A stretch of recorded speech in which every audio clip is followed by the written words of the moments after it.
Hello, everyone, and welcome to the people who are watching online as well.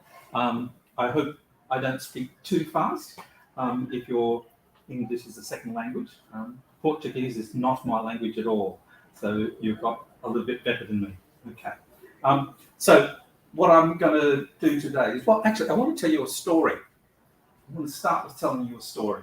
Okay. It's about a lady. Her name's Evie. Okay, Evie was one of my PhD students. Okay, and she had two supervisors, myself and another supervisor, Martin. And one day we said, "Oh, we think you need to use critical realism as your theoretical framework. You don't need to know what that means." Anyway, but Evie had to, so we told them to go and find a book.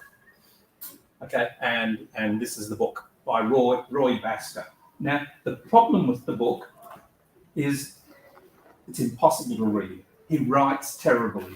He doesn't explain things. He's terrible at explaining what critical realism is, and it's really, really complex. Okay, and he doesn't do a good job. So Evie decided, okay, she'll do what she normally does to learn, and she went off to the internet and found a video by Roy Basker. Here it is. And he explains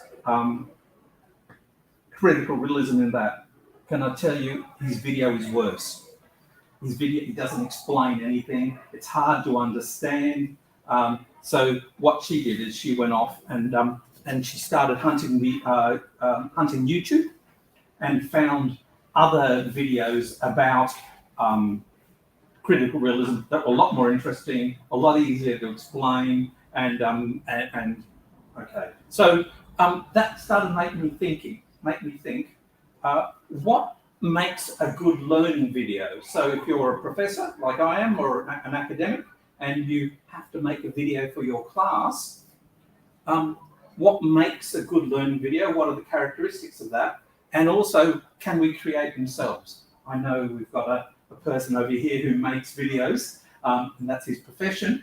I'm not trying to put him out of a job. What I'm trying to say is, what can we do ourselves for our students that's within our, that's not overly, well, sometimes it can get a bit hard, but without having to go to a production studio. So that's what I'm focusing on today. There's a bit of a problem for that, though. Okay, the problem sort of starts with if we make the videos badly, it's unlikely to be a good learning experience for the students. And the problem of there's not much instructions out there on how to do it. So we tend to rely on intuition. We tend to say, well, we think this might work, okay, rather than a systematic approach to the design. Okay, so we tend to just sort of try to find out what we think works. So today, what I'm going to talk about, a couple of different things. I'm going to talk about, firstly, the word is common practices in online learning. What a lot of people do. I'm not saying they're good. I'm just saying this is what a lot of people do. We have to sort of work out whether it's effective. Then I want to talk about two other things. One is good practices in video pedagogy. So are there things that we can do to make the videos more learning, a better learning experience, and also about and good practice in scripting and storyboarding. So what can we do to improve the way that we do a video? Okay. Before we begin, I know I've already begun, but before I get into the detail, there's a bit of a tension. There's a tension between practitioners, people doing the work, so me creating videos, and empirical researchers, people doing the research. Okay, so there's a tension between there. What I tend to base on what works, what seems to work for me. Researchers seem to focus on what the empirical evidence says. So we get a conflict between, in a sense, what works or what seems to work and what the scientific evidence says. Okay, so we get a tension between those two ideas happening all the time. Okay, so hopefully, so that sort of suggests that sometimes some of the scientific evidence maybe we might have to ignore because it doesn't always work, things like that. So, so let's sort of progress a bit here. Okay, so common practices in education. Okay, here's sort of a bit of a categories. One person, Scagnoli, writes a paper, and she said that there's sort of 4 types of video. Stuff that's produced in the studio, okay, generally with a production team. There's things that are produced by ourselves, okay, so the camera pointing at me and I record myself. I could record the screen. Let's say if you're teaching software, you can capture the steps involved in what's known as sort of screen capture, or you could use what they call narrated slides, so PowerPoint with a voiceover or something along those lines. Another researcher, a Greek researcher, talks about stuff that focuses on the teacher versus stuff that focuses on the screen, and we see those sort of things. There's an article by some people, they're from the Humboldt Institute in Germany, and they've created a big long list that you can see up here of different styles. I'm not going to look at each one of them. I'm just showing you that they sort of have this nice list, and you can go and have a look for yourself later. Okay, so we've got that. But what I'm going to do is I'm going to break them into 2 groups. The ones where the person is just trying to convert their lecture. So they've got a lecture, the lecture that they give every day in the lecture theatre, and they try to convert it into a video. That's one group. And then there's another group where we can actually say, well, does that work? And should I design something from scratch from the beginning? Should I design it as an online, as a video to watch? Okay, instead of just capturing my lecture. Okay. Okay. So first type that we often see is a camera at the back of the room. Okay. Okay. So someone puts a camera at the back of the room, and that's how it's recorded. So I do my lecture. Okay, there's a camera at the back of the room. It just filmed me. I won't say it's the same as what's happening now, but it's a little bit like that sort of thing. So that sort of idea.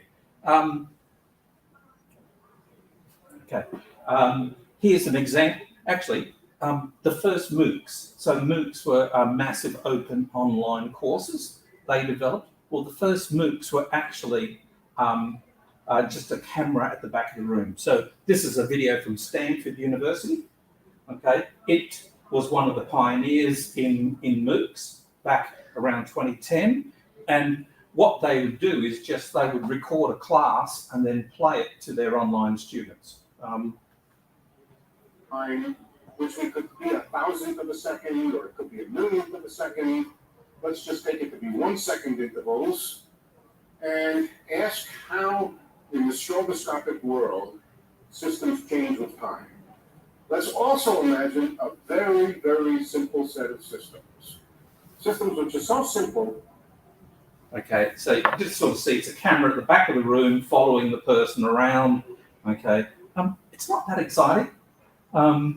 Okay, the person, it's obviously that the lecturer is talking to his class. He's not talking to the people watching the video. You're getting the camera moving all over the place, so it makes you a little bit seasick. Okay, so you sort of get that sort of idea happening. Now, I think I can just go boom, boom, boom, and go to a different style. Okay, so that first one was sort of the camera at the back. Another style is what they call lecture capture. Okay, so what happens if you have a slightly more sophisticated electronic system in your say in your lecture theatres, and it means that hang on, my little laser works. Okay, so we have a system. It records the lecture. Okay, in this case, this person's recorded it from his office. Okay, but he could have recorded in a lecture. He records himself. It records his slides at the same time. Okay, and what happens is when a person comes to watch it back, they can select which slide they want to, and the video will start at that slide. So if you were in a class and and there was a part that you didn't actually see, okay, so you could actually, you can look at it. Now let's just see if this works. No, it didn't, okay, don't worry about it. So what we have here is a video here, and actually, so the person, when we, as a student, we decide to revise our lesson, we can go and watch the video, okay, find slide 6, because that was the one we didn't understand. The video will jump to that, and then we'll be able to see it there, okay. It's really good for a couple of things. It's great for a revision, okay. So if I was in the class and I didn't understand things, I could go back and look at the material. Lets me control and go and look at all the different things that, the different aspects of the class, and I can go back over and I can go over the same thing several times until I understand it. It's really good for people with English as a second language, or the language who's learning in a different language. Other thing, it's what they call less cognitively demanding. And what that means is that sometimes I'm sitting in don't tell anybody this, but sometimes I'm sitting in a class and my mind wanders and I look out the window and I start doodling and things like that, and then I suddenly look up again and think, oh, hang on, I'm supposed to be listening. It's very hard to catch up again. So your mind wanders. Now, video is really good, is because you can go, oh, I missed that. I got distracted.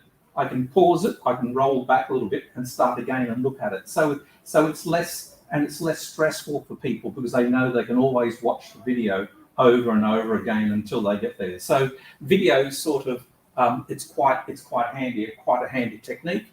Can I say, but there are problems. Some people doing research have looked at people's grades and how they do it, and actually what they come up with is that it actually encourages bad habits, bad study habits. So that's a bit of a problem. What happens is some people don't come to class and they say, oh, I can watch the video. Sounds reasonable, but they never watch the video, okay? Or they might, or what they do, some of them do, is actually what they call a box set binge. Now, I don't know if it happens in this country. On weekends, I decide I want to watch all of the Star Wars movies. So I go to Netflix, watch them all end to end, and we call it a box set or a box set binge. So what happened, what they found is that students were doing that for their study for exams. They would get all the lectures end to end over a weekend and just watch all the lectures end to end. Unfortunately, the group that they researched on also ate pizza and drank beer. So it wasn't a very effective learning technique sort of thing. Okay, it became more of a party. Okay. So it's not a particularly good technique for, I think if you don't attend the classes, then it's got limited benefit. Okay. Another technique people use is what we call PowerPoint with narration. I think everyone's experienced this. So there will be the lecturer gets their slides, their PowerPoint, and they sit down with their computer and they record the PowerPoint session with the lecturer with a microphone. So when you get the set of slides, and then you just listen to watch the slides go through, and then you listen to the lecturer. Okay. Now, often they're very long, often they're very boring sometimes. Yeah, I've got an example, I think. Yep. Hang on, that should. Yep. And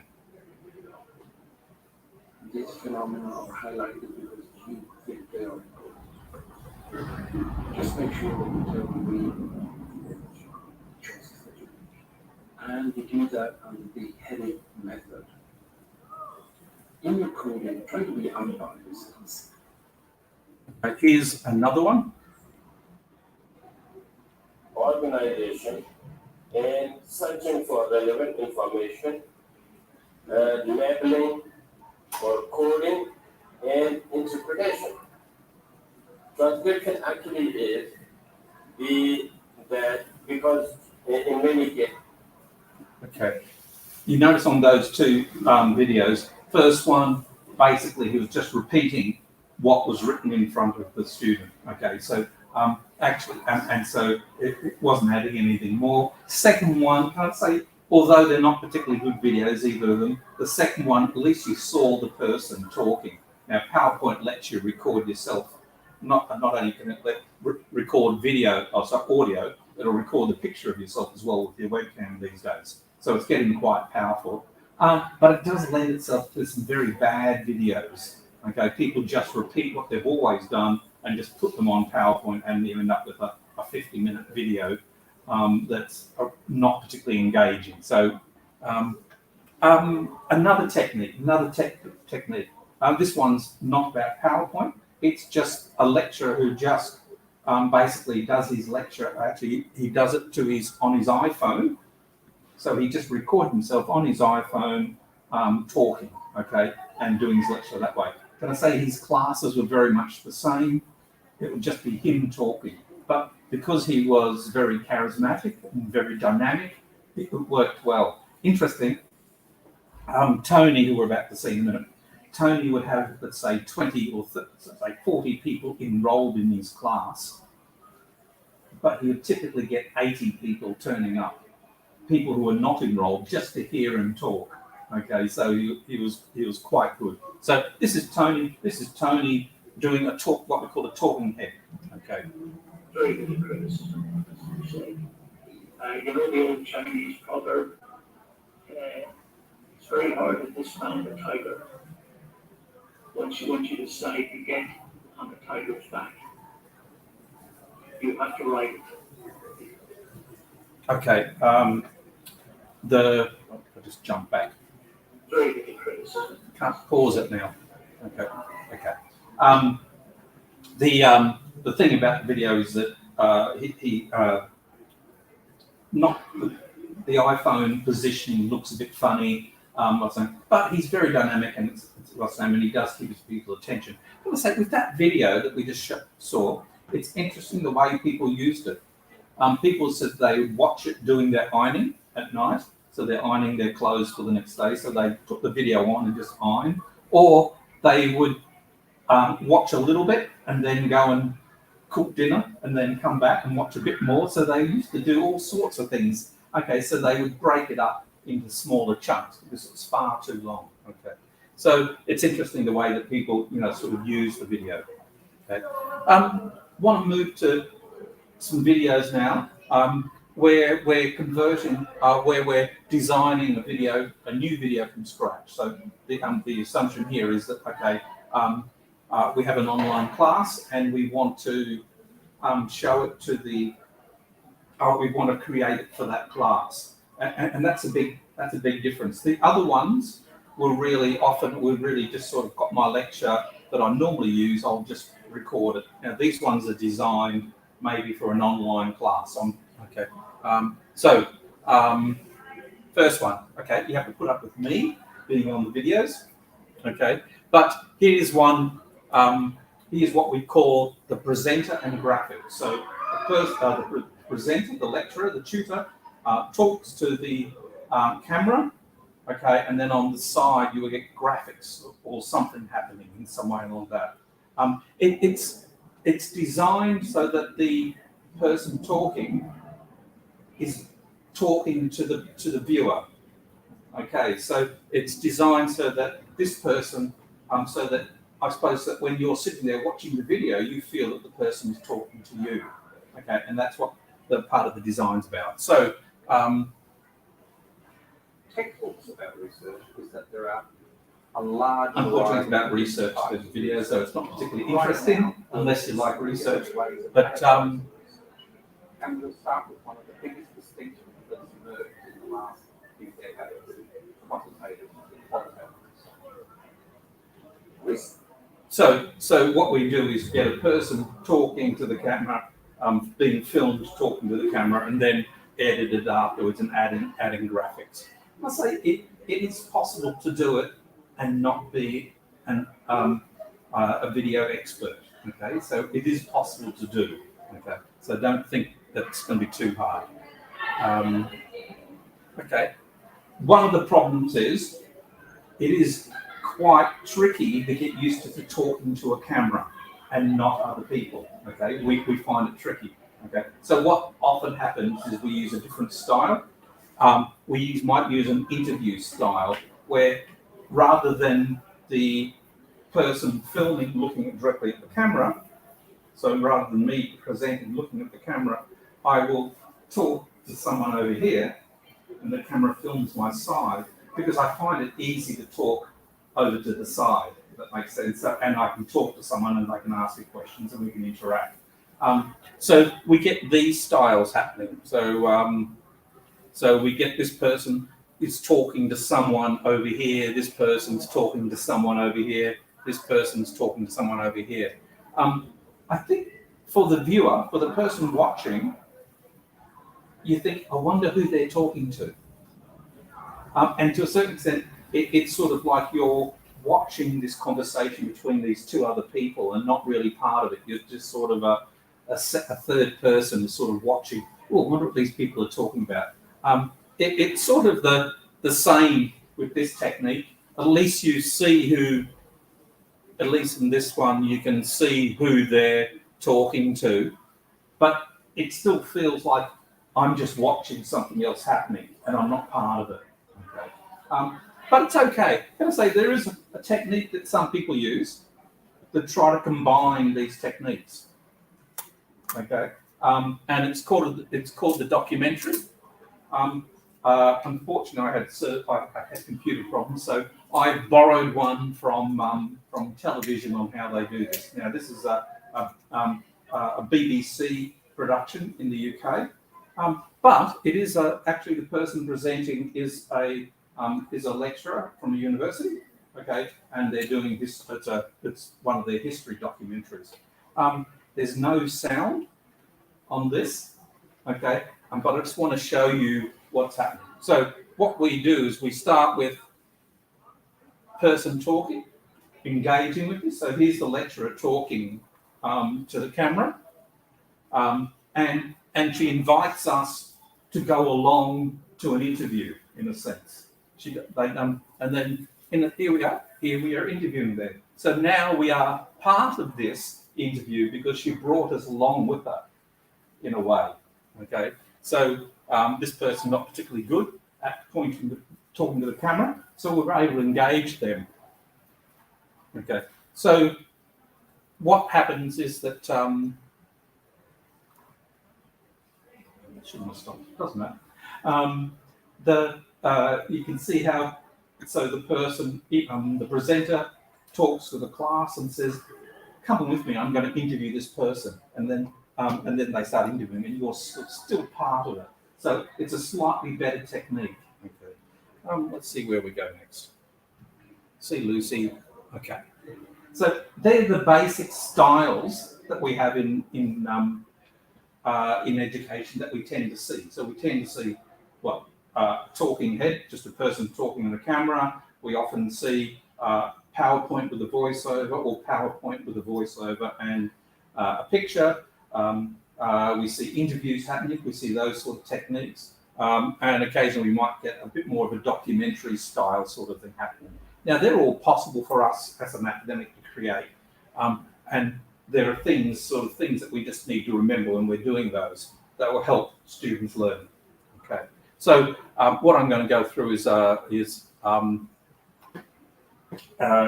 of the things to consider. Okay. So first thing is to consider the length of the video. Okay. How long the video is. 45 minutes of a boring presentation of a lecture is not going to work on a video. People will just turn it off. There were some people who did some research, Geo, and they said they did some research and they came up with 6 minutes, and they published it and said at a conference and said, what we found is, well, actually, I'll show you the next slide.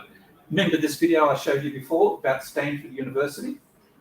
Okay, that they used in MOOCs. Well, they examined how people watched it, and what they found is that most people stopped after 6 minutes. Okay, so 6 minutes was the optimum length for the video. Okay, and suddenly they published that, and everybody from that point onwards said 6 minutes is the magic number. Okay. Now, what they didn't talk about is saying, well, actually, this was a video on a MOOC. The people weren't part of the class, so this person didn't talk to the students, he talked to the class, and you were just watching a video secondhand. Well, the other thing is the presentation, the video wasn't particularly good. So everybody started talking about 6-minute videos based on really bad research. Okay, what they were saying is for a MOOC, if you're going to use pre-existing lectures, they don't work. That's what it really told us. You really have to design the video for the people who are watching it, not use a second-hand video. So lots of people have done research since then, and around then, some people say 5 to 10 minutes, others say 13 minutes, 20 minutes, 15 minutes, 10 minutes. TED Talks. So we all know TED Talks. They say 18 minutes is the magic number. Okay. So you can see it's a lot longer and actually a usable length. If it's too short, if it's 6 minutes, I imagine what I'm trying to think of, what could I teach in 6 minutes? It'd be very fragmented, very short bits of ideas. I'd have to do 4 videos and then somehow get students to watch them and join the ideas together. And how can I develop a bigger concept with short videos? So postgrad students hate short videos. They don't like, it's little 6 minutes. They want something slightly longer because they want to be able to understand criticality and things like that are built into the video. Okay, so we can do longer videos. What is really important is knowing the audience that's going to watch the video that you're creating. If they're postgrad students, they're likely to watch a longer video. If they're undergrad students, they're likely to be shorter videos. Students, I mentioned that. The other thing to think is, remember that students don't always watch it the way that we think they do. I mentioned before of Tony's video where people used to do it during the ironing. People used to stop the video and go and have dinner, come back, watch it, come back to bits and pieces. So remember that just because we've created a video of a certain length doesn't mean the students watch it. They might skip sections because they think, oh, I know that bit, I'll skip to the next bit. So there's all sorts of technique. We don't really know how students use the videos. So we need to really think about the audience and how we think they're going to respond. Okay, that's length. Another issue that we have to consider is presence. Okay, so and this is so that the student who is watching our video feels like the person talking on the video is talking to them. Okay, I hope that video looks like you're talking. This picture here of me, thinner, was talking to the people watching the video.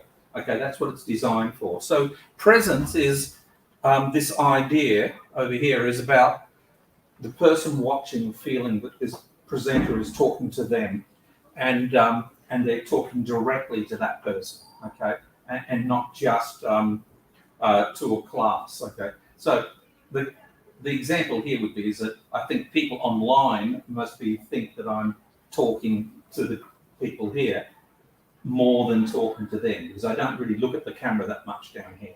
So and that's very much what presence is about, is trying to if this was let's say a live stream, a bit different from this one, I might just spend the whole time talking to the camera. I have no idea what this looks like.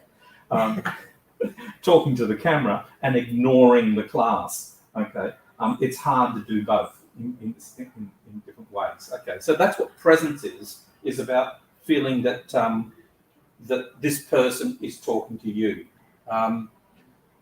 Bit of research into that stuff. People talk about it normally involves someone who is dynamic, charismatic. Not all lecturers can do it. Not everyone that I'm sure you can think of lecturers that you had, professors that you had who are not particularly charismatic, might be the word. Okay, creating video is going to be tricky. It's going to be hard work. Okay. They don't like people with monotone voices that, they don't raise their voice. It's sort of this constant little drone sort of thing. And the other issue is presence is related to student satisfaction. So the research suggests that if you focus on presence in a video, it will increase student satisfaction and also increase learning efficacy or efficiency in some way. Okay, so slightly different words, but that's basically say it's linked to an improvement in learning. Okay. Another thing to consider is personalization. Okay, making the video, creating a video so the student feels that the video is made for these students in this class. So it's like when we talked about using that Stanford video. Everyone knew that video wasn't made for them. It was made for the class, and they just got it secondhand. They were lucky. And that's okay. That's okay. But for online learning, it must be better if we actually say, we're making this video for this class. Okay. And avoid just using a video, from a face-to-face class for an online class, I think. So we designed it. We can use it every year for the same class, I think, as long as it's for the online student and not just, a video made for face-to-face students. So we create it especially for online students. We have another style that we do. It's called ephemeral videos. Ephemeral means it's something that I think an ephemeral flower blooms one year and then dies and it's thrown away. So we often use those for our online courses. We have a video where it's designed for a particular class. It's not for a course, but for a class. So we do a thing called catch-ups. So what happens is that we do a video. I do a video. I tend to do it at home in my, I call this the blue room because it's got blue walls, but it's just a sitting room where I can sit and read books. I film myself in that. I just use whatever camera I have. Sometimes I use my iPhone. Sometimes I use a camera if I've got one with me. And it's just a one-off video. So I'll put it in my online courses, let's say at the beginning of a week, and I'll say, hello everyone, welcome to week 1, week 2, week 2. And then I'll say, it was good to see, let's say Max's comment in the forum on the online course. So I start mentioning the students' names, engaging with them in some way. It helps them establish presence. It's engaging. And also I might then tell them a few ideas about where they can look for, for part of their, if they're doing their assignment or something like that. But the intention is, I'm just going to throw it away, but it was a very important, they're only 5 minutes long, but it was a very important little video for someone who is, let's say, an online learner who doesn't get to come to the campus. It engages them, they hear their name mentioned, they hear what other people are doing, it's a bit of motivation, and it's a bit engaging. So that's personalization. Another issue. Now, this is swapping from something really easy, personalization, to something that's a bit more complex. Okay, and it's a thing called cognitive load. Okay, one of the big researchers, a guy called Mayer. So if I point out his name there, Mayer, he has a theory about cognitive load. The thing about learning is that a lot of learning is about having some information and then assimilating it into our memory, into our mind, and being able to extract at different times. So a lot of learning is based on what they call on cognitive information processing theory. Now, video uses that a lot. And now what Mayo says is that there's 3 issues that we have to consider in video, okay? And these are quite important. One is that we use dual channels. So a person hears things, reads things, Oh, okay. So we hear things, we hear a person talking, we hear audio, and then we also see things. We see video, or we see the visual element. So videos are made up of two elements. Second thing talks about is we actively process that. Now, if you look at all the little arrows in these diagrams, you can see the information's moving from here to here to here and across here and back here and around here. And, you know, there's a lot of processing happening that we're trying to look at this information. We see something, comparing it to what we already know and trying to build mental models of things like that. So there's a lot of active work happening. And consequently, our brain is easily overloaded. It's called cognitive overload. Too much information, we can't cope with it, and we get stressed and we panic and do all sorts of things. So, what Mayer and his associates came up with is a whole series of little laws. Now, Mayer is a psychologist. And you mightn't agree with all these things that he mentions, but they're sort of worth looking at it. So what happens is he's got 10 principles at the moment. Okay, he's come up with 10. He's got a few more now, but he has a group of principles, these top ones here, and they're focused on things that we should do to remove extraneous material. He's saying, don't, you know, if you've got subtitles on a person, let's say the text, a translate, well, everything has got subtitles today on videos.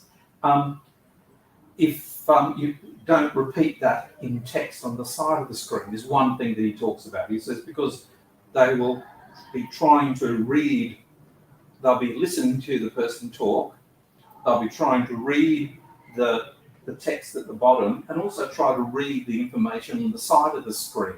And he said that will cause cognitive overload. So you have to rethink about how you're going to do the graphics on the side. You might just put headings or something along those lines. So you don't need to put all the text. Okay. Matter of fact, to a certain extent, if a person is saying something, we don't always have to put all the words on the side, which is often happens with PowerPoint videos. The person just repeats what they're reading. You know. So we can cause conflicts here. So he talks about removing some of those conflicts. Don't put too much information up there. Music. Do you put music on a learning video? So you've got a person talking, you've got the graphics, and then people thinking, oh, it needs music because videos have music, television has music. And you think, actually, it doesn't need to be there. Often it's the videos that I've seen for learning that have that are really bad choices of music. It doesn't help. So what we do, you know, removing video of the music means that you're less processing for the person. Second set of principles are ones that are more focused on the flow of information, on how the information is presented, such as segmenting, maybe pre-training. So what he means is by reminding people of what they already know. So when you do the next bit, they can add the next idea to their previous knowledge, sort of priming the person, that sort of thing. And the other one he talks about is things that make the video engaging. He picks on personalization. Interesting, one of the ones he found is that videos that use computer voices are not as effective as someone with a natural voice. Okay, so people don't really want to hear this automated voice or they want to hear a natural voice. Okay, so that's an interesting thing. Okay, so that's his principles. So there's a whole range of little things that we need to consider when we create videos, things like the personalization, the length of the video, and the cognitive principles there that we just mentioned. So they're things that we just need to have in the back of our mind when we're creating a video. Okay. Now we sort of moved to this bit where we're talking about creating the video itself. Okay. And I would normally recommend that you script the video. Okay. That you write the video. It's hard work. The So what we tend to have two documents that we create, a script, which is the words that we're going to speak, and then a second thing called a storyboard. And that's sort of what will be looking like on the screen as we do that. Okay, so we'll have the words, and then we'll have what's happening on the screen, a bit of a visual image of what's happening. It's not as daunting as you think. Sometimes you just need to say, well, there'll just be a talking head here, a talking head here, talking head here. Oh, here's here, the talking head with some graphics beside them. Talking head, graphics, or something on. You know, it's not that particularly hard to do. Should I script? A lot of people say, should I script? I think it provides structure for the learner. You're less likely to leave things out. I think if you just sort of go with, well, I'm just going to talk to the camera and talk about my topic, I think having the structure and having the script means that you're likely to include all the important things in the right order and things like that. So it makes you think about what you're going to do, and you can focus on learning principles in the design. The other problem is that it takes time to do, and it loses that spontaneity. So sometimes someone reading a script on a screen, it can actually look not particularly exciting sort of thing. It looks like they're reading, and it's hard to avoid that. Okay. One of the main people who says when you're writing the script, it's all about storytelling. So there's a guy called Jack Kumi who wrote this book, Designing Video. It's not a particularly good book it's not well written, but it's got some good ideas in it. Can I say that? It's got good. He used to work for the Open University in the UK, and then he managed, there was all these videos that got created by a joint thing between the Open University and the British Broadcasting Commission, BBC. So he managed those sort of things. So what he came up with, well, actually it wasn't just him. There's another name just under that StreamYard. It's hidden by the little icon there. A guy called Eustace. He actually designed this model, and Jack Kumi found it a couple of years later. Okay. So what we have is, he says that we should tell a story when we're creating a video. Okay. So we should start with a hook, something to grab people's attention. Then we move to the introduction, and then we can go to the body of the video. And at the end of the video, we should return to it, to the hook. Now, a hook is some way of it's a bit more than grabbing people's attention. It's actually trying to get them thinking about the topic as well. Okay, so you might talk about a problem that exists. So if you're teaching something in, let's say my area is leadership in higher education. So so I might talk about problems of management. And try to and because my students are managers and things, I would say, oh, okay, I understand that problem, and then we can talk about the theory or the ideas on how to deal with it. So we start with a problem or something along those lines. There's lots of other ones. This guy, okay, so Muller, what he does as his hook, and he uses this for all of his videos, is he uses a thing called misconceptions. And he's lucky he's teaching physics or something along those lines, and it's very tangible. So he goes around and says to people, why do you think there's gravity? And people give their answers, and they're always wrong. They're always something like that. So he goes and uses their misconceptions, their misunderstandings of the topic, and then he goes into the video in itself. So let's just watch. When you touch an object and it feels warm or cold, what is that really telling you about the object? Here I have a metal hard drive and a book. And I'm going to ask people to compare their temperatures. Which one do you think will feel warmer, the book or the hard drive? The temperatures. Yeah, tell me if one is hotter or colder, or if they're the same temperature. How do they feel? This is slightly colder than this one. Yeah. That's warmer. Yeah. Yeah, agreed. I'd say the hard drive is a lot. Okay. So you can just see how he goes around, interviews people, says which one do you think is the hottest, this one or this one, the metal one or the book. Okay, can I tell you now, I know you're all on the edge of your seats. you want to know which one is the hottest. Well, they're identical, okay? Because there's some law of thermodynamics. I don't know anything about it.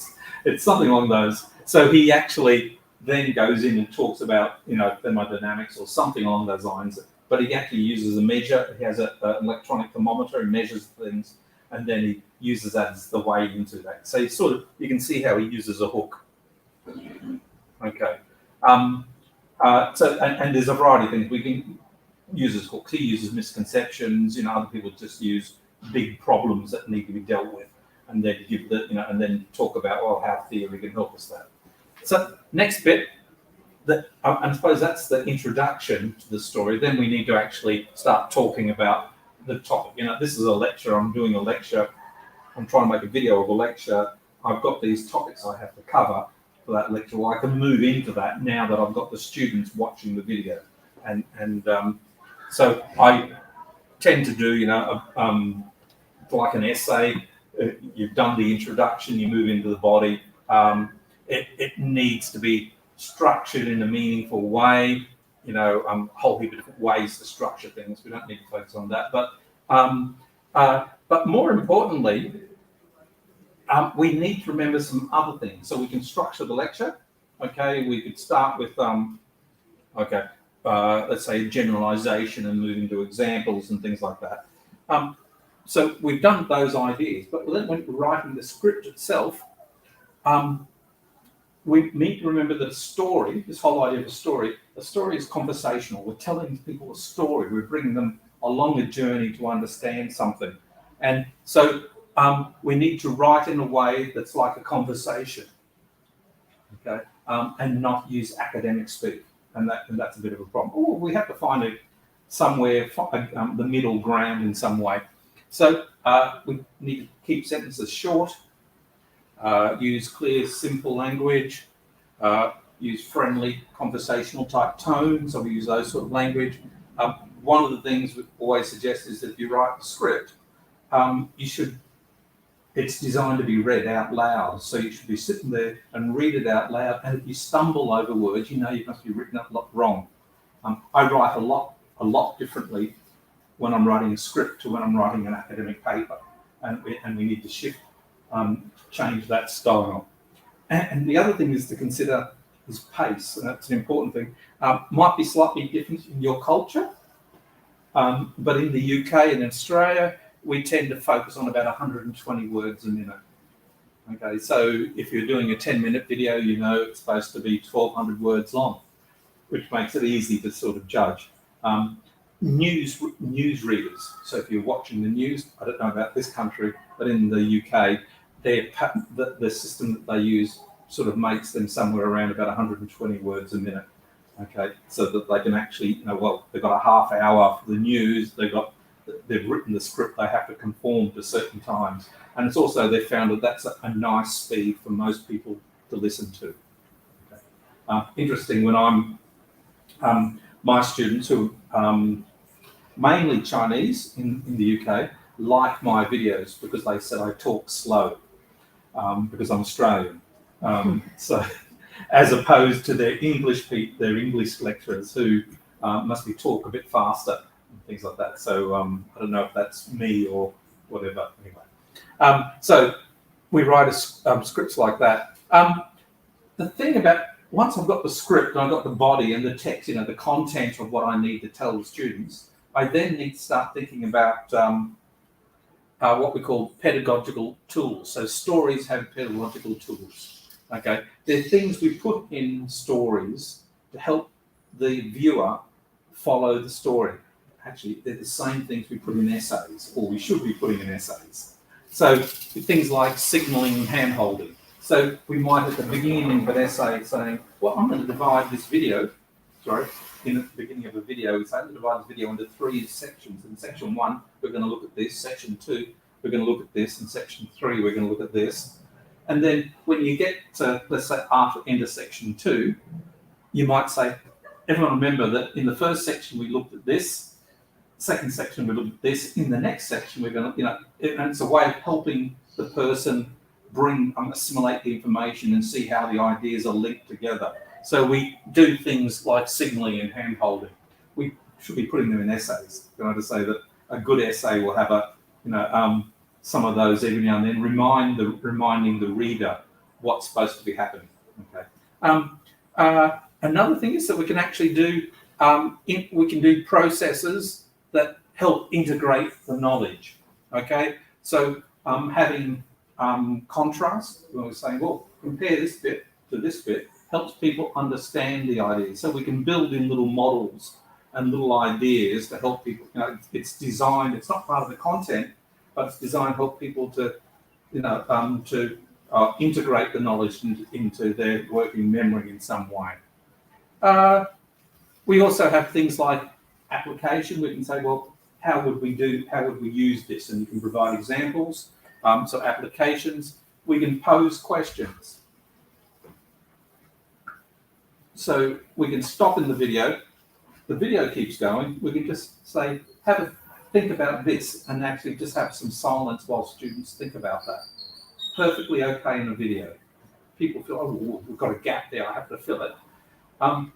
Some students will actually pause it and think about it. Others will just sort of, you don't have to leave a long gap, but you can pose ideas so people can start thinking about the ideas. That's perfectly okay. There's all these other little things we can do. Misconceptions I mentioned. We can put personal stories, so I can tell them a story about my own experiences. If I was doing something on research, I might talk to people how we used to code interviews, the old ways of coding interviews. I could tell them all little stories from when I was studying, things like that. We can use metaphors and those sort of things, illustrations, put them into the video. So I've got my script, I've got my content, then I go back and think about, do I need to put the signaling in there? Do I need to put some examples in there? Do I need to put a story in there to help people engage with that? So I go back and do those things. Okay, and then I quickly run out of room in my 1,200 words, or my videos tend to be around that 1,500 words, so around a little bit over about 12 minutes sort of thing. Okay, so storyboarding. Storyboarding is saying, I've got a script.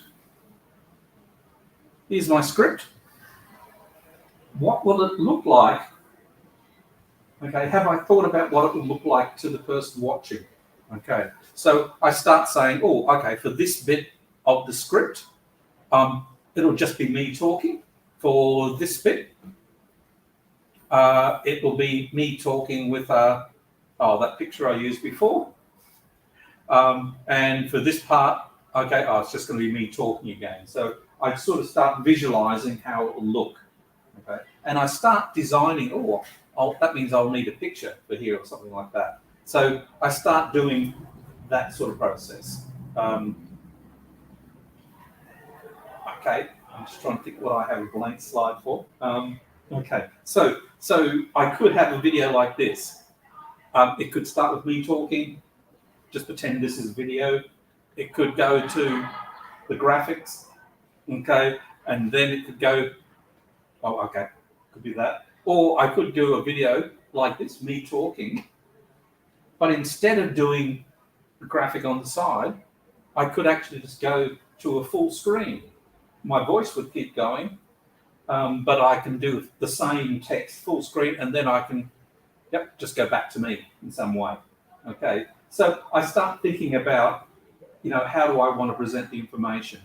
Mixing those styles up helps people engage slightly. So sometimes it's me talking, sometimes it's me with a graphic beside it, sometimes it's full screen. But sometimes what you're trying to demonstrate means that, I need a full screen, like a table or something like that might need a big screen rather than me being on it. So you can do a whole heap of things like that. Okay, couple of things. So this is sort of moving into things that we could do to help us make the video from a filming perspective. Okay, so I'm lucky. I have a green screen. Okay, I'm lucky. You must be don't have one of those, but I can stand in front of a screen, film myself, or get someone to film me or something along those lines. Okay, so that's just sort of lucky. And it's nice to be able to do that. The benefit of a green screen is that I can film myself and put any background behind me. Okay, maybe I want something more blurred, so so I can put I can change the background. I can do anything. Okay, so that's handy, and then I can add text. Okay, in some way. Now I can do that without a green screen, slightly differently. Okay, I could find a white wall in here. I've got a nice white wall, so I could film myself against the white wall. Here I film myself against a yellow wall in my house. This one's not in my house, but in my house I have a yellow wall. So I'm thinking it's sort of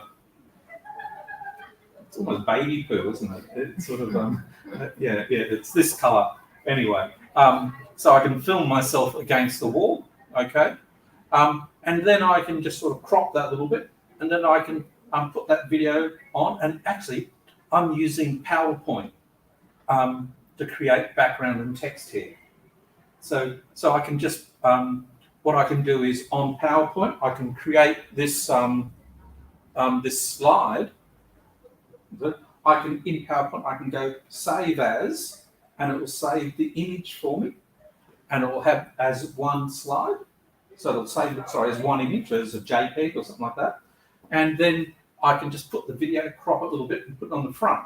So I can have my video like that, and I can have me talking on the left-hand side and the images on there. So I can use PowerPoint. Now, here's my guilty secret. I do everything in PowerPoint apart from videoing. Okay? So when I'm working out how I do my graphics, I just use PowerPoint. I used to use Photoshop, and I used to use InDesign, all these fancy programs. I used to sometimes use the titling software in the video that I was watching, the video editing that I'm using. But I discovered actually I can do them all in PowerPoint. I can visualize how it looks in some way. So so you can sort of see I can do my title, authors, and then here we had this, and then I'd just put myself here, either in a box if I was shooting on a background that I couldn't change, or if I was lucky to have a green screen, I can just put myself here, you know, put myself here and here and here. So I can just create it all in PowerPoint. Okay. So don't tell anyone that I use PowerPoint. Okay. For everything. It's embarrassing. Okay. Okay. Other things, the script. Scripts are a bit messy. It's hard to practice and to learn to talk to a camera. Can I say the easiest way is to use a thing like here we got here is I call them auto cue. I think you call them a teleprompt in this country, where basically the camera you stand. I'm going to try to stand. No, I can't. I'll stand somewhere, look at the teleprompt, and the camera will be on the other side, and it's looking through it like a mirror in some way. By using an auto cue or a teleprompt, it makes people feel that you're actually looking at them because you're looking down the lens. Okay, and that's really useful. If you don't have one, you can use. Well, hang on. Let's see if my iPad's got it here.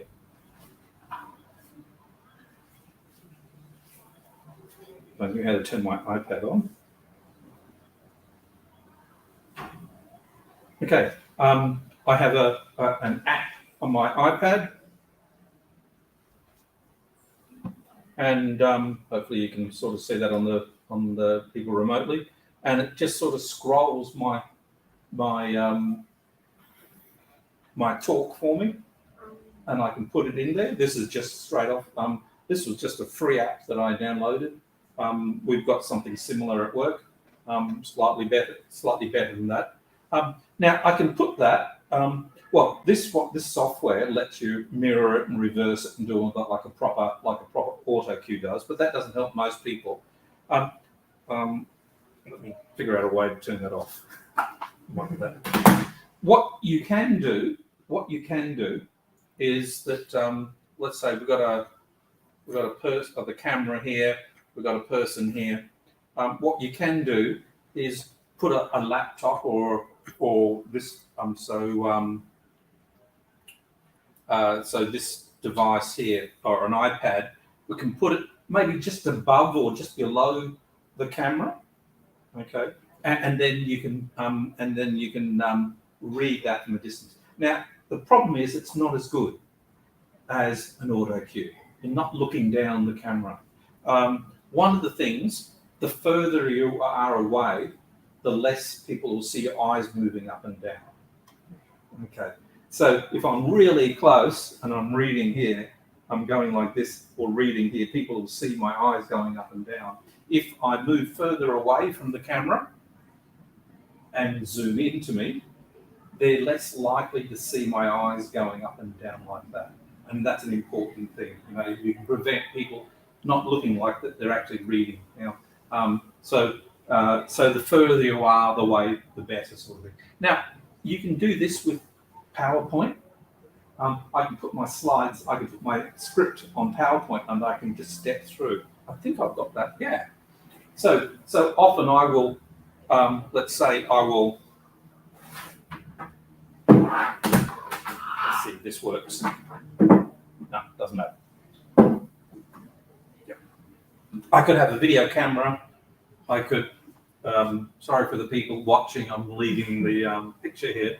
But I can move back here and I can change my slides from remotely, and I can film myself with my camera. Okay, so that's what I would be seeing. That what's up there at the moment. Okay, so the further I am away, okay, at some point I can't read it because I'm too far away. But certainly it stops my eyes going up on the camera, up and down in some way. Okay, oh, all right, I'll just get out of there. Okay, okay. Now, let's see how I'm going on. I told.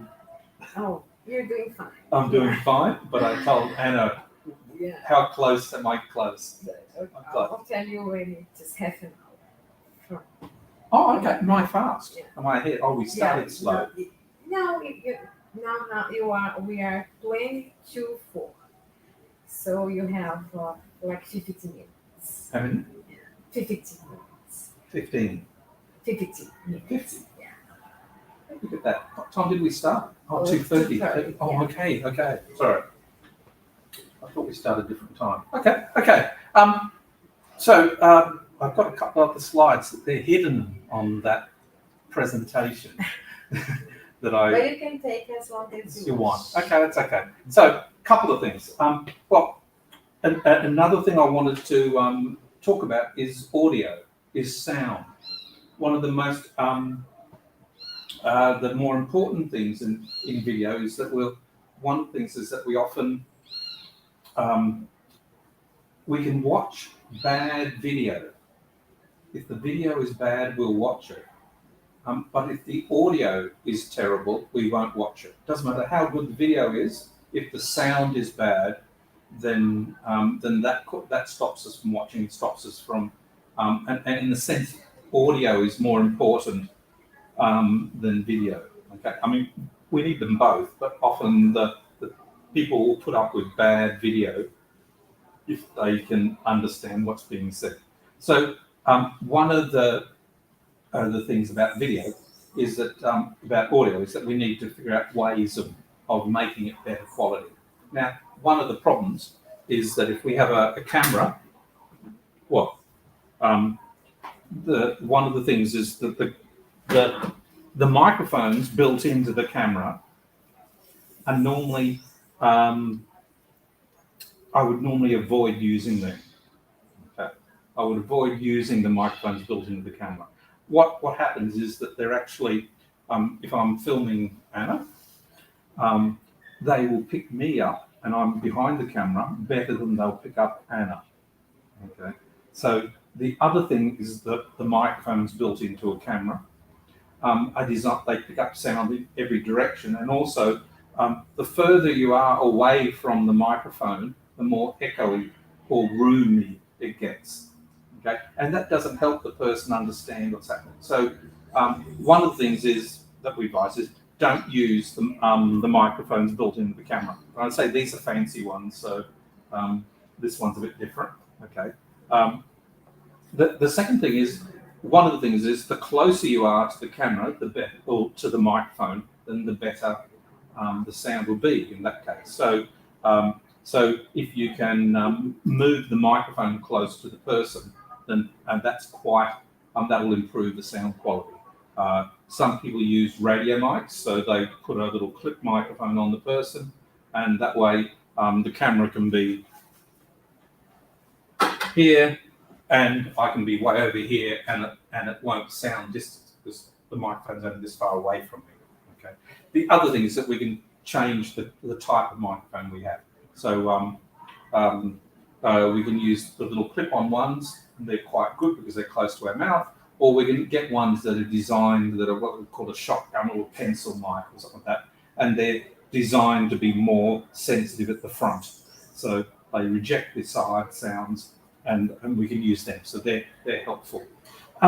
If you're using, let's say, if you're doing a video with your iPhone or your iPad or something like that, then the sound is going to be quite good if you're only this far away from it. Okay. So the sound, because but the further you get away, the poorer quality the sound will be. Okay, so that's things to consider. The other thing, I think I'm sort of coming around to the end of my. I went through a couple It's of. good because people can ask questions. Oh, okay. Oh, I don't want questions. Are you Okay. scared? Scared. Okay. Couple of things. One is. Remember the videos, it's not Hollywood, okay? We're making a learning video. It's a different purpose, okay? It's a different audience, okay? And in a sense, we're trying to use pedagogy to help develop it rather than trying to make people scared or develop emotions or things like that. So it's not Hollywood. The other thing is production values is not linked to learning. Simple things like if you're filming and you want to make people scared, a horror movie, what do is they start editing, and they start editing quickly. Okay, and quick cuts increase cognitive load, causes stress. Okay, so so filmmakers deliberately use cognitive overload to make you stressed. Okay, but we know that cognitive overload blocks learning. So, so in a sense, production values, things like quick cutting and things like that, are often designed to rouse emotions and things like that, are often not particularly good for learning videos. So production values are not linked to learning. So doing fancy things is not always linked to learning. And the things that are actually the most important things are things about authenticity. So the person feeling real. So the person presenting needs to feel like that they are a real person to the people viewing, and that's a little bit related to presence. So their presence needs to be a good connection in some way. Okay. I'm semi thing, except you must be all wondering what happened to Evie. So notice that this is that hook. I started with the hook at the beginning. I've used the same technique. I'm returning to Evie at the end. I'm telling you that she's married, got 2 kids, lives in Spain, quite happy. She's working as a professor in a Spanish university. Okay, so you don't have to worry about Eva. Evie, sorry, I changed her name. It's not Eva, it's Evie. Okay. So I suppose, are there any questions? Yeah, that might be. People can either ask a question or online. Yep. So I think you can. Coloca aí se alguém quiser perguntar. They can either ask in Portuguese or in English. One thing that came to my mind before people start asking their questions, if there are any, is the importance of digital literacy in teacher education. Do you think that teachers are being trained to do such a thing in their teaching careers? Okay. To professional development. Okay. We had that. Anna and I were talking about that in the car a little bit before. Yeah. The big issue is, I think, is that people aren't taught to use people in universities, lecturers, professors, and even teachers are not really being taught to use digital technology or taught to use videos in any way. And some people are a bit scared of it, I think. Maybe because they don't know how to do it and they want to do it well. Other people don't think that, actually some people don't think that online learning works. They think that face-to-face, we learn best by being in a face-to-face classroom, interacting in a classroom in some way. And so they don't understand that there are other techniques that we can use in an online environment. Actually, one of the things I noticed in an online environment is a lot of people think that teaching online is all that we do is teaching in Zoom or teaching in something. So and what they do is they just, let's say at university level, they just go into the Zoom room. They do a 1 hour lecture, the same as they would have done in the classroom. And then they do a seminar, a discussion bit, where they might break the students up into small groups and use breakout rooms or something. But all they're doing is reproducing exactly what they've always done from their normal classroom and just moving, and they think that's online learning. And I think that's that's one type of online learning, but online learning lets you do a lot more than that. And it's when you start thinking about, well, we don't all need to be there, right? We don't all need to be in the room at the same time. I can give them things to do that revolve around their schedule, so they can do it after, at dinner at night. They don't have to all be there Wednesday at 6. They can watch, well, let's say the lecture, we could substitute the lecture with a video, and they can watch that anytime, so they don't need to turn up for a video. Actually, you can do the same for the activities, I think. So, you break it into seminar groups, they discuss this topic. Well, actually, they can do that in a forum. They don't need, or a discussion group, they don't need to be in Zoom to do that. And they don't need to be all there at the same time. So you can start designing your lessons, thinking about online, putting a video that they can watch anytime, and then an activity that they can look at that, think about it, and then post their comments in a discussion forum anytime. And that's what I'd hope people will start thinking about online learning. But I think most people just think, it's just going into Zoom and doing the lecture on in Zoom and then just moving the classroom. And that Zoom model, I don't think works. It's sort of, the lectures are too long, that's not engaging. All the problems that maybe happen in the normal classroom, and now there's something online, and you just brought those problems in as well. So my answer is, I don't think people are trained. Certainly not trained to make videos. They're certainly not trained to teach online. And often some of this, and it's a new set of skills, so it is tricky. Yeah. And people can also be very judgmental because, especially because of the pandemic, we had to come up with this very emergency response to the pandemic. And then our classes were basically deep Zoom classes. Now I think there's a long way, and we need to overcome this idea that going online is having a Zoom session. Yeah. I do comment to my colleagues back at in the UK is that we've got a lot of things that we have to reteach, bad techniques. So we have to convince people that teaching online is not Zoom. We need to convince them that there's better ways of doing online teaching than using Zoom. Can I say it's good?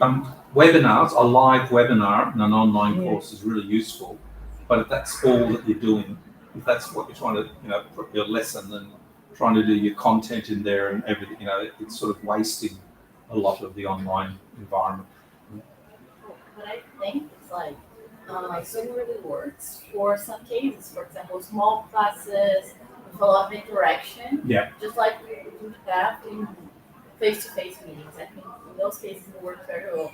But as you said, I think for big lectures with not a lot of interaction. Yeah.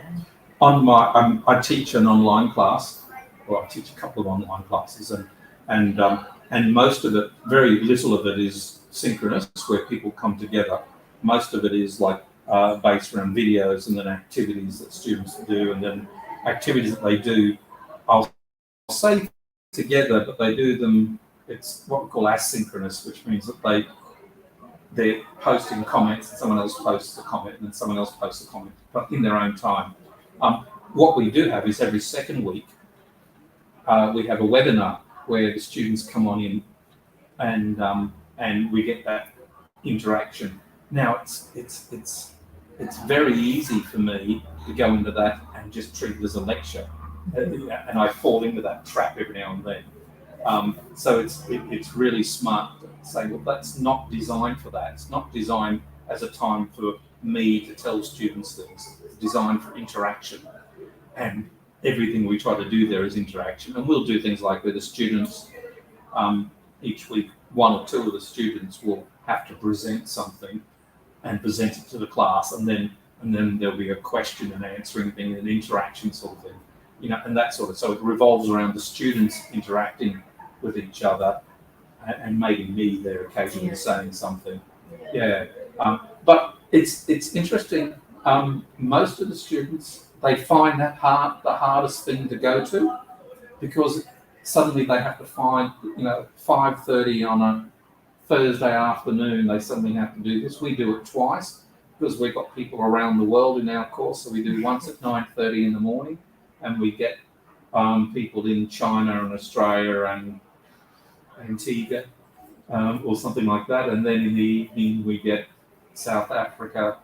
I think we've got a couple of people who come from Sao Paulo, who are teachers in an international school. They're actually UK people, and they teach in the international school, and they come in the evening classes, and we get those. So, but that's the thing that they find they really enjoy it. They think it's useful, but that's the one that they can say, well, I don't need to do that one. I'll do the activities because I can do them in my schedule. The coming together one is hard, but they like it, but it's the one that doesn't always work for them, sort of thing. Yeah, but you're saying that is very interesting, because like some courses that I take are exactly like this. They're mainly asynchronous, but they have twice a month meetings with specific topics, and they try to vary the time as well. Okay. So it works, but that's the hardest one to fit into your schedule, isn't it? Yeah. That's true. Yeah. You can't always come to it. And our courses are designed for school teachers, so they're full-time school teachers. It's a master's program for them. They must have been teaching all day. The last thing they really want to do is actually come to a class, or they chose online because it actually means that they can control when they learn, as opposed to having to do it in set time. So, and there's always things they have to. In the UK, there's lots of things like parent evenings. So suddenly that lands on their lesson, on the webinar and things like that. Okay, must be questions. We've got some people there who are you able to read them? So there is one from Janaína Moreira, which is in Portuguese. She asked us whether she would gain access to the references, to the citations, because you quote the books and authors and papers. Okay, okay. A list of references. Yep. Easy. That presentation, I can give the presentation to Anna, and the next 20 slides Okay, I will do that. is the reference list for anything I mentioned. So that's, all right, so share them with you, okay? Mhm. That was Janaína's. The problem is the slides are the file's very big. Yeah, I still have it too. And it's too large to send via email, so you might just need to. I'll email them the references. Thank you very much. And there's Mateus, which I think is together with Prepep or somehow. And I think you can read them. Their question is, it's somehow part of what you just asked. Yeah, It's connected to your question about how effective synchronous classes can be. And he's also asking about whether POSLIN will offer online programs. We don't really know. I think this must be addressed to POSLIN, to the person in office currently. But the thing is that it does not depend on POSLIN. It depends, which is our graduate program. It depends on, it's not the graduate program's decision. It depends on several other issues concerning the federal government, on their guidelines to graduate programs. But I think what he's addressing now is the issue concerning synchronous classes. Sessions. Yeah. Which you covered, but if you want to say more. I think it's similar to your comment. Very similar, They can work. I think they can work. People do find the synchronous ones to fit into their schedule. If they're remote and suddenly they've got this thing. The whole reason people often choose to do online courses, can I say often, is because it's flexible and can fit in with their lifestyle, sort of thing. To suddenly put synchronous things in there, it is awkward to fit those in. And they're not always needed. I think that's the thing. So, but people, can I say that it does provide a different form of interaction that's very important. A synchronous interaction is very, very important, where people can say something and respond straight away. So it's important, but for a lot of people saying, well, that's not as important as being able to is flexibility. So I think that's how it can work. But I was actually, this might make me sound a bit, I'm going to say a bit of a nerd or something like that. Last night, during dinner in the hotel, I came up with a design of different types of online things, because I was thinking, actually, I might have a very narrow perspective of what online should be. It's very asynchronous with little bits of synchronous bits built in, so little bits of webinar. And I said, well, actually, maybe there's room for all these styles. Depends on, there's the face-to-face classroom, there's the face-to-face program that's been suddenly put into Zoom, and that works for some programs for certain things. Okay, it really works for our PhD students who often can't get on campus to hear a little bit about research training, but they're happy to fit it into their schedule. So a 3-hour session with a person lecturing and some discussions works well on Zoom. Another style would be saying, well, actually, I could do a lecture on Zoom and then give them activities that are asynchronous. Or I could then have this other model, which is sort of, or is that the other way around now, where we have the lecture via video and then synchronous discussion, or another version which is basically all asynchronous. So I think there's room for all of those for different groups of people, for different audiences. Does that? And for different learning styles. I think, yeah. You mentioned about like campus, for example. It's hard for some people to get to campus. That's why I see, for example, I basically teach online nowadays. Yep. I have Zoom sessions, but like with one-to-one students or small groups. Yep. Because I teach English, so one-to-one as a second language, Mm-hmm. So I see that it really works, especially for some people that they have like really busy schedules. So they don't have to commute. So this really helps. But I do find like the rapport is harder to be built because you don't see that person face to face, like in person. It's face to face. The present, what we call that's called presence or instructor presence. Yeah. And we talk about in videos trying to get that correct. There are some technical things we can do, like trying to get the camera in the right place. Often you're looking at the screen and the camera's up here, so people see the top of your head the whole time. You'll often look at Zoom meetings and you'll see people in, not really, they look funny because the cameras are not really designed to be in the right place. But the optimum place for the camera would be right in the middle of the screen, so people think that you're looking at them, sort of thing, but then that blocks the screen out. So there are technical things that you can do to build a rapport. I know with some people talk about, let's say, online courses. They might do something where the first week of the online course, and if it's possible, everyone comes to the campus, they get to meet each other, they do what we call a boot camp.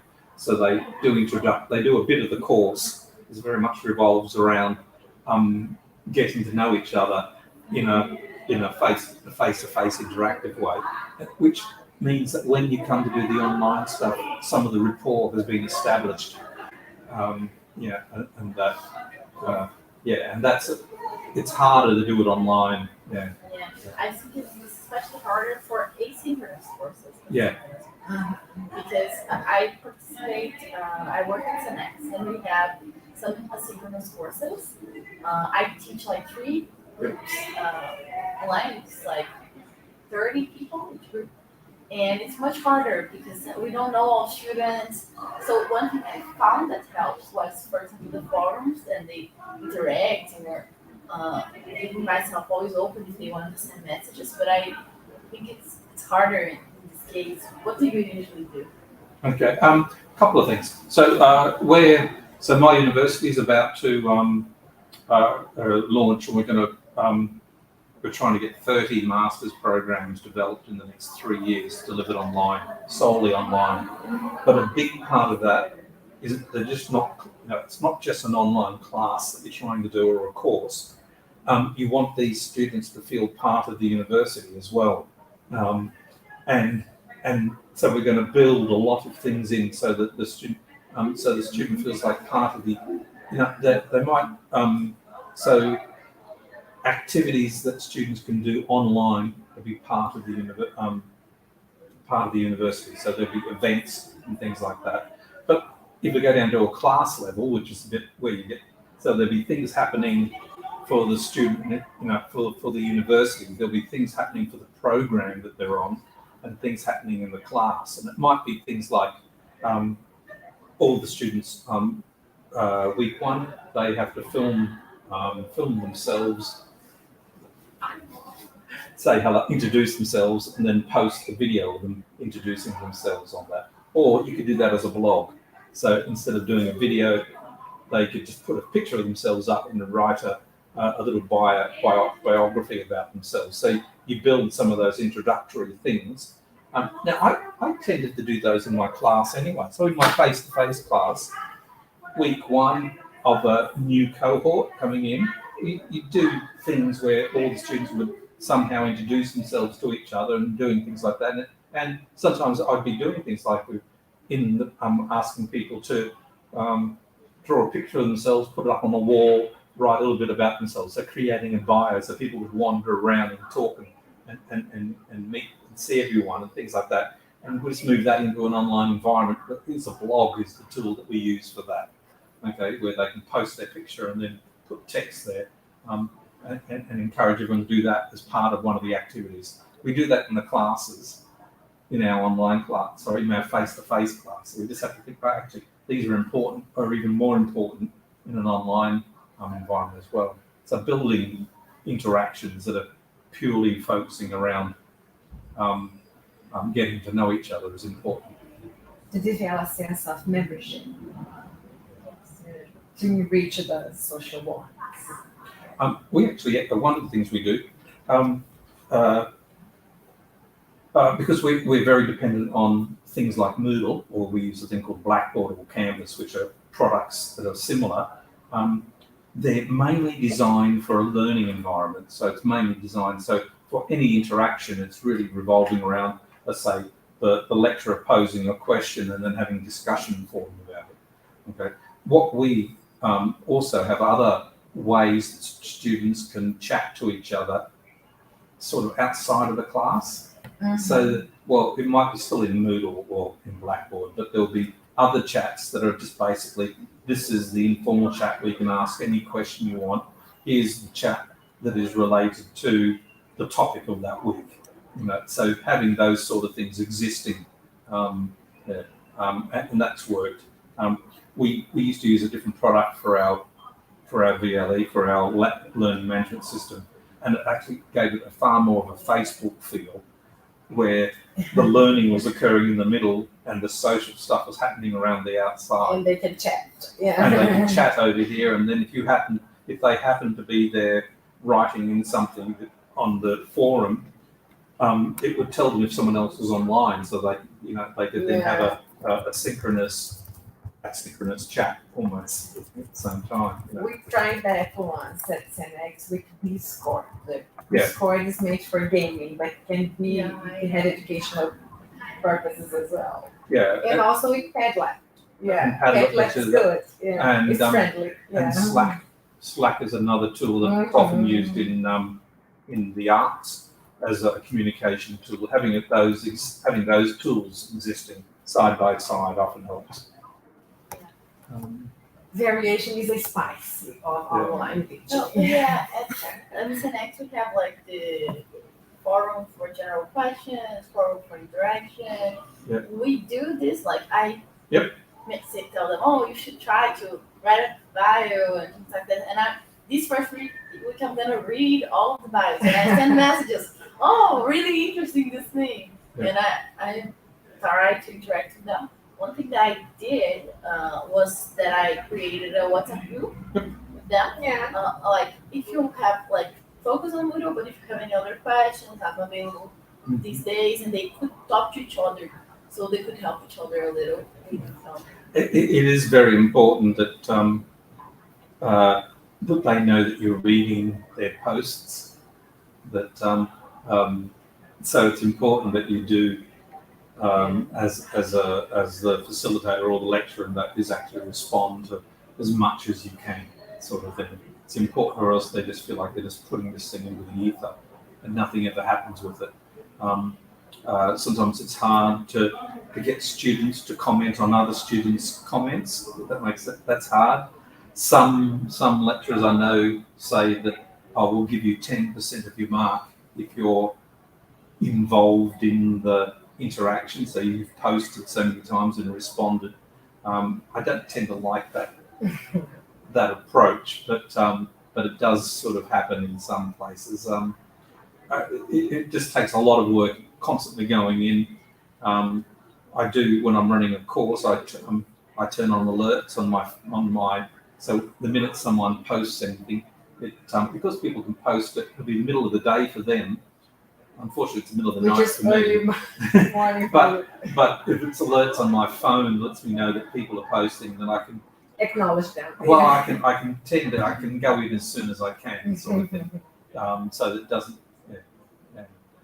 So there are things there, and then I quickly turn off the alerts afterwards for those things, or else you just or else you spend your whole life responding. Not related to the lecture itself, but about Southampton, because you were there. Yep. So what can you tell me? Because I researched a little about the change programs, and one of the places that they have a partnership here with UFMG is Southampton.